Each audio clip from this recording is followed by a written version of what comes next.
Good morning and welcome to the Point. This past week on Mackinac Island, the Detroit Regional Chamber of Commerce had their annual policy conference. It draws business leaders and decision makers from around the state, but it draws a lot of politicians. A lot of them are looking for votes, but at least one is leaving office. We start our show this morning with Governor Rick Snyder. Governor, let's talk about Mackinac, your final policy conference as governor. Tell me about the attitude today versus what it was 8 years ago. Well, it's light years different, Rick. I mean, people were depressed. I mean, we'd gone through so many difficult times, and it's like, it was time to snap out of it, though. And so I viewed the conference that many years ago as a great opportunity to sort of set the stage to the reinvention. We'd already started doing some things. The first budget, 2 or 3 things, the Michigan business tax had been addressed, but there was so much more work to be done. So it's like, let's just roll up our sleeves and work together with relentless positive action. So it was great when they pulled out that poster for me the other day. With you and other governors, there are things that stick in my mind, things that you say, and I kind of hearken back to them. Did that actually happen? One of the things that you admonished the crowd here years ago was quit talking us down. We are our own worst enemy because we talk worse about Michigan as Michiganders than people do elsewhere. Have we changed that culture? We're getting there. And again, we never want to lose our Midwestern humility. You know, that's the essence of who we are, but we still need to be louder ambassadors and prouder ambassadors. That's not about being arrogant or, you know, being boastful, but we need to tell people, and a great illustration that I'm still doing if you watch carefully is being the world's leader in mobility. I make that statement in almost every event I do when I talk about mobility, because we all need to be saying it, because a lot of us don't believe it yet, because we haven't told ourselves that. The facts are there. Senator Peters talks about the need to be first because it may be the kind of thing that kind of sifts out, so there won't be 10 or 12 players in mobility. There may be 4 or 5 because the people who get there first are going to have a leg up. So doing that research and development and doing it here and doing it first becomes even more important. It is critically important, and when you pick those kind of numbers, I would magnify them by 2 or 3 orders of magnitude. Literally, there are thousands of companies doing mobility-related stuff. It's anytime you have a new industry, you got everyone trying to get involved in it, and it does narrow down. And you will find leaders. The good part is some of our traditional automotive people are going to be among that group, but let's try to see how well we can do about, you know, being at the epicenter of all that activity, and we are. As you prepare to transition back into a more private life, you told a group yesterday, look, we want to continue. We want to make this progress that you've seen go forward, knowing it's not going to be exactly the way you would do it, not knowing who will be in charge of government in general. But how confident are you that regardless of the outcome of the election, that some of the trajectory that you have set will continue? Well, I certainly hope it does. And the way I would describe it is much of what we've done is common sense. So whoever comes next, should be looking at saying, shouldn't they continue to do common sense stuff? That's the problem today, though, with this lack of civility and the way our political world's working today is you don't necessarily find common sense at the top of the list of the political spectrum. And we need to get that reestablished. So along with civility about treating each other right, shouldn't we just try to do what's good common sense? This isn't rocket science in solving a lot of these problems, and we need to keep that up. So I hope people have that philosophy of why change something that's really working well, just make it better. Do you get a sense that in the legislature that the political divide continues to create that same kind of, I won't say lack of common sense, but lack of civility, because we still see those sharp divisions along ideological lines? Yeah, I don't think we see it in Michigan nearly the way we do at the national level. I mean, at the national level, it's terrible. And one of the things that I'll mention to you that most people overlook, we actually do an analysis of what percentage of the bills passed by the legislature are bipartisan. And I've tracked it over the 7 years plus I've been in office. It's nearly 90%. That would surprise most people. This year, it's actually over 90% of the bills that have come to me. So there are bills that tend to be controversial, that can be partisan, but much of the work is done is not about what party you belong to, but trying to do good policy for Michigan, and we shouldn't forget that. Again, those are the positive things you should remind yourself when you're trying to come back and solve the tougher issues. 30 seconds left. If there were one issue that you could wave a magic wand and have it done before you leave office, it would be?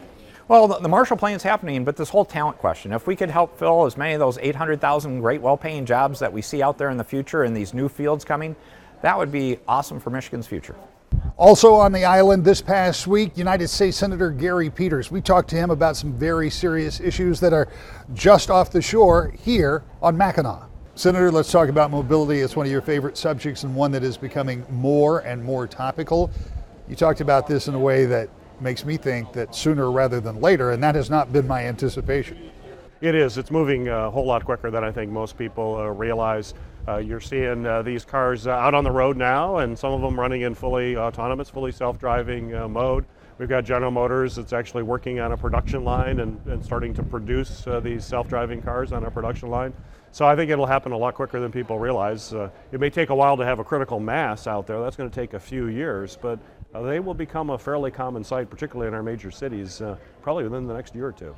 The next year or two seems like an amazingly fast rollout, and there are concerns about safety. You were on a panel talking about that too. Are you convinced that from your oversight position in the federal government, we've got enough safeguards in place? Well, that's why I've authored the AV START Act, which is legislation that's now passed out of the Senate committee. It's waiting action on the Senate floor. And it allows these cars to get out on the road, but ensure that there's actually safety criteria that are checked off. Right now, you can have cars out on the road without that kind of check off. We've had a couple accidents with self-driving cars. We can't have that. There'll be such a consumer blowback if you see accidents with these vehicles. So having standards in place that are flexible enough to still allow the innovation to go forward, but understanding that you're operating on public roads and public safety is first and foremost. Let's talk a little bit about this big, vast space behind you. I know that Great Lakes water, clean water and keeping it clean are important to you. And there are a lot of issues, including one right underneath that bridge, that have your concern. Talk to me about Line 5 and what's happening in Washington to see to it that things like that get taken care of. Well, it has to get taken care of. You know, we just had a real scare with a anchor strike on the Line 5.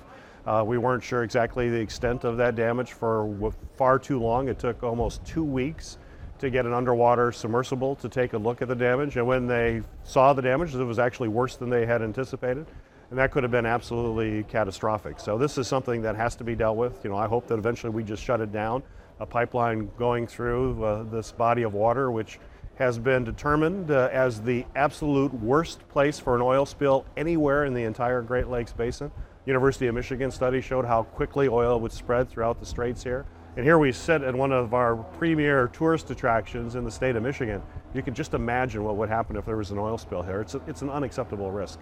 Is there anything Washington can do, or does the state have to apply pressure, or is it going to be a combination? Well, ultimately it's going to be a state decision. This is a state body of water that has control over that. I'm working with the federal agency that oversees pipeline safety, which is PHMSA. We're putting in stiffer and tougher regulations to regulate it.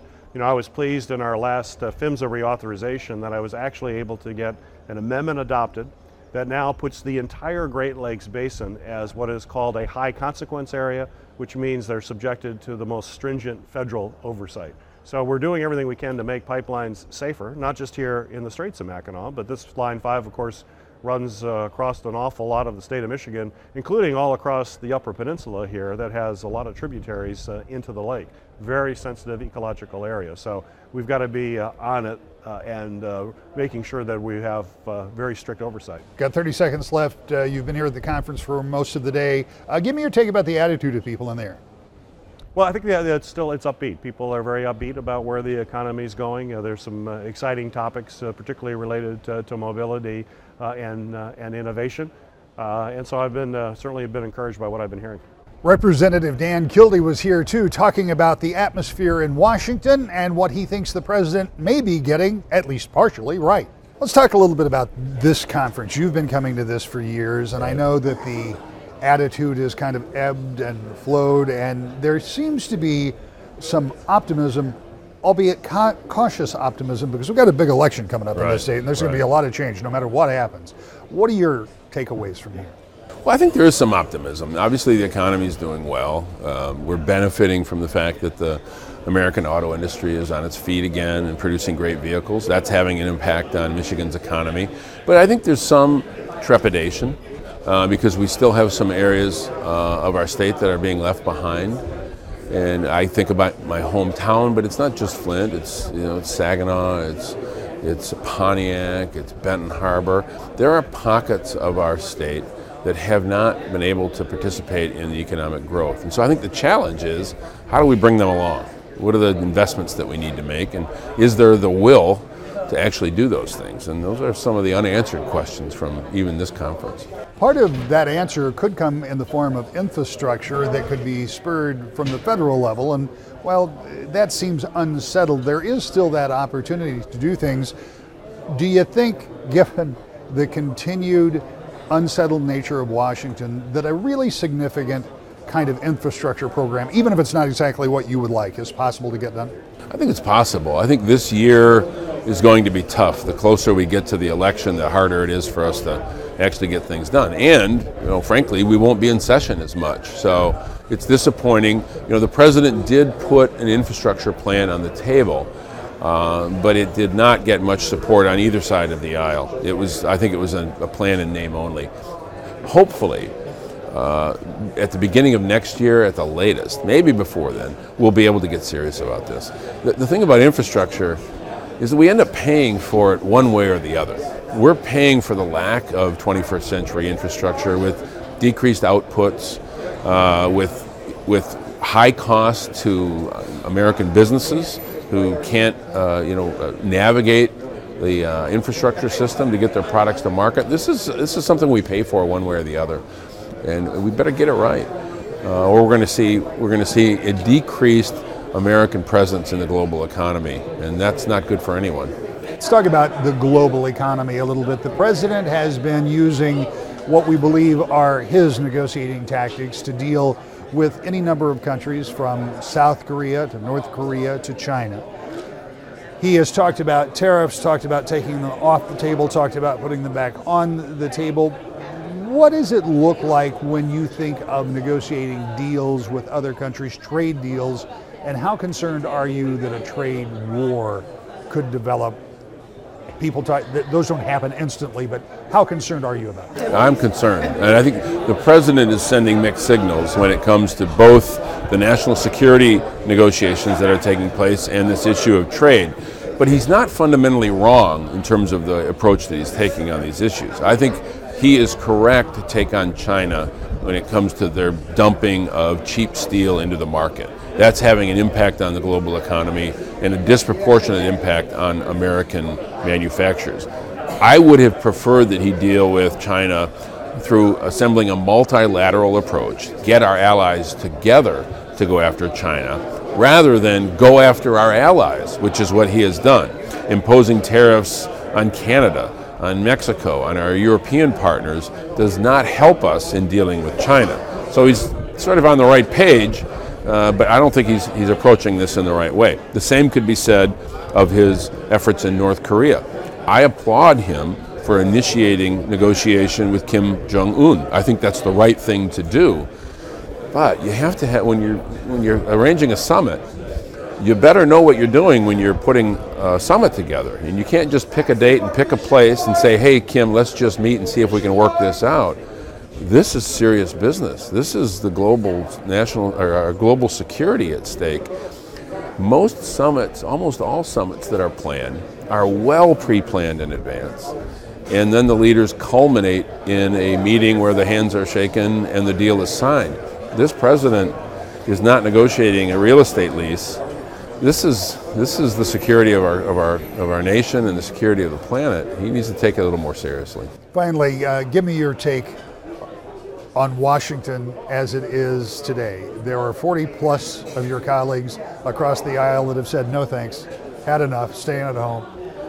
What is it like in that body to serve right now? It's a little uncertain. I've been there 6 years now. The environment right now is the most uncertain, most chaotic that I've seen. What I hope is that we can settle. First of all, my seniority is going to go up, that's for sure. And who knows, there may be a change in the majority. That remains to be seen. But the frustration that we have right now is that the place, D.C., Washington, the Capitol, seems like a temporary place. Everyone's thinking about the next few weeks or the next couple of months. And that's not good. That's not a way to govern. And I hope is after this election we can get back to thinking in the longer term. When we come back, we'll talk to two state lawmakers who have differing opinions of what may happen in the state legislature this coming week. That's next. To the point.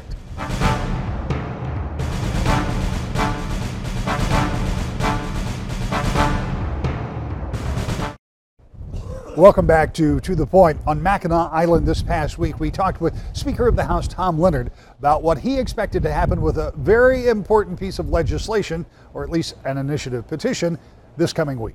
Mr. Speaker, let's talk about what's going on Mackinac Island. Tell me about the attitude. I hear a lot of this forward thinking. What do we do next? How do we sustain the economy? For a lot of the folks who are leaving office, they have wishes. For folks who would like to obtain office, you have to have plans. What are you hearing? Well, what I'm sensing is a lot of optimism. As you know, Michigan has come so far over the past 8 years. I mean, unemployment lower than it's been in 20 years. Over 550,000 private sector jobs have been created. There is so much optimism up here, particularly about the city of Detroit. I mean, when I was elected to the legislature, that was a city that was on the verge of bankruptcy. There was no hope, and we were able to do this bankruptcy settlement. Detroit is the comeback city, so I am sensing a lot of optimism here on the island. There were a lot of things that are percolating in the legislature. One of the things was a little surprise to me, was coming up with a sizable amount of money for the Soo locks. Last year, there was a big conversation here about how serious it would be if those locks were compromised in any way, and we know that they're old and in pretty bad shape. And the view is that we need another big lock in addition to the PO lock to get ships through there. So the state came up with some money just this week. Yeah, over $50 million, and again, that is the result of a healthy economy. These were not funds that we had to cut from somewhere. We are operating on about a $500 million surplus right now because of the great tax reform that was done in D.C., the great work we have done here. So we were able to make a substantial investment. In addition to that, over $300 million for our roads in this next budget. So I am proud of the work that we are doing in the Soo locks. This is a big issue. I've heard facts and figures that if this was to be shut down, or if it were to be obsolete and we couldn't use it anymore, the entire country could lose 11 million jobs. That is huge. This is something we need to address.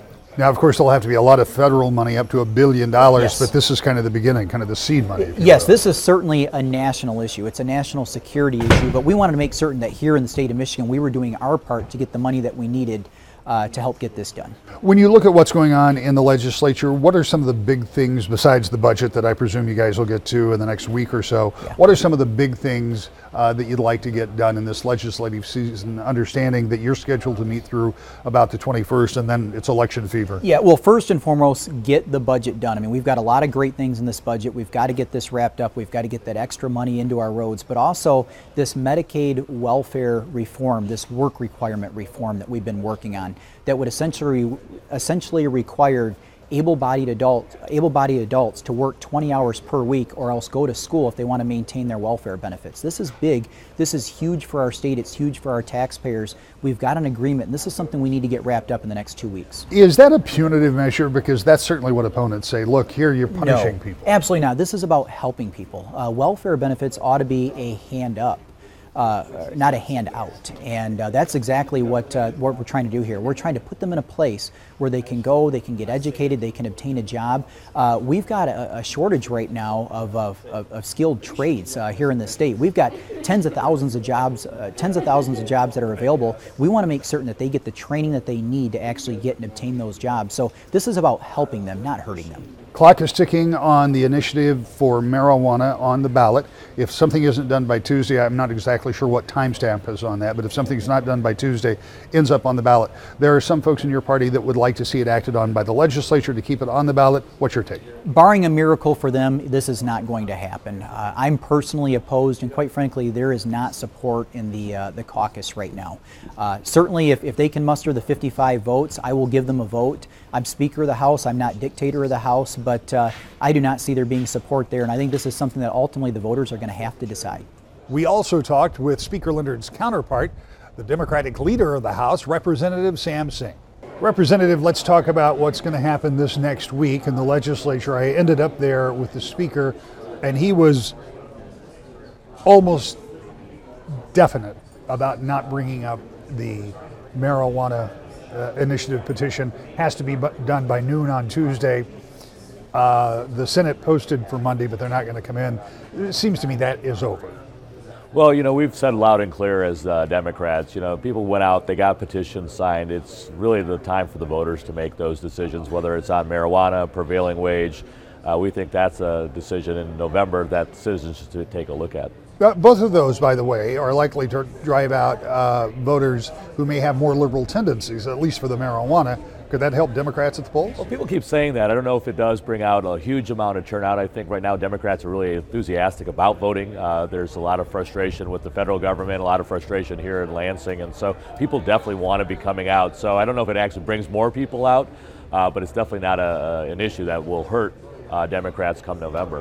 What are the issues as we move forward? Because this is one of those unpredictable election cycles. After 2016, any pundit who says they know what's going to happen probably should have their head examined, because the fact is this is so uncharted out here. But what do you think the real drivers are going to be? Well, I think what we're hearing from people right now, the number one issue we're hearing is roads. They don't feel that the 2015 Republican plan was successful. They know their roads are worse off than they were when this administration started. Same thing with schools. I think people are frustrated that their schools have higher classroom sizes, that test grades are actually getting worse. So what happened over this last 7.5 years? So I think we need to take a look at those issues, and then healthcare is always a big thing, even though it's a national issue, but it's things that we should be doing on a statewide level, whether it's prescription drugs or protecting people's healthcare. And right now, my colleagues on the other side of the aisle are actually taking away people's healthcare. So I think those are going to be the big issues come November. When it comes to the issue of roads, and it's something I've covered now for 25 years in Lansing, and there's always been a concern about how to approach it. If people are dissatisfied with roads, and if there isn't enough money, and if those are the two arguments, how do you get more money? Well, I think that's part of the conversation. In 2015, I think there were a lot of ideas on the table, but what they decided to do was basically a shell game. They said they were going to generate revenue for the roads, but it didn't actually get generated until 2021.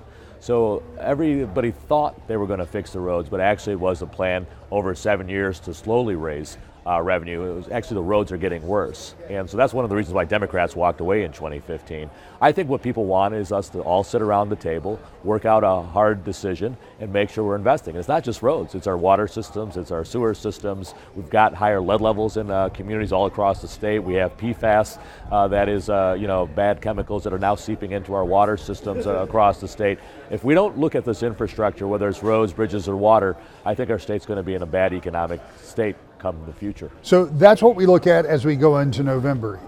Being on Mackinac Island at the policy conference, what is the general attitude, do you think, of people here? Because I've listened to a lot of the panels, and it appears that there is some optimism, even if it's cautious. Well, I think always, I think as a state, we are proud of our state. We want to make sure we protect whether it's our water or it's our citizens and so forth. So I think there's always opportunity, and especially when you have big elections like this where you're going to see a dramatic shift in the state house, state senate, new governor and so forth, there's always opportunity. And I think that's why Democrats are really excited about that. We've got great candidates running for governor. We've got great candidates running for state house and state senate. And I think that optimism is out there. And that's why I think you see that enthusiasm by our voters. We'll be back with more To the Point.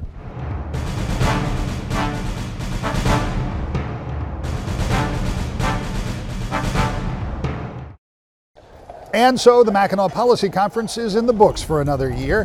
While the weather wasn't necessarily what many would have ordered, there was a good deal of optimism on the island. Also some cautious optimism, depending on what happens in this upcoming election.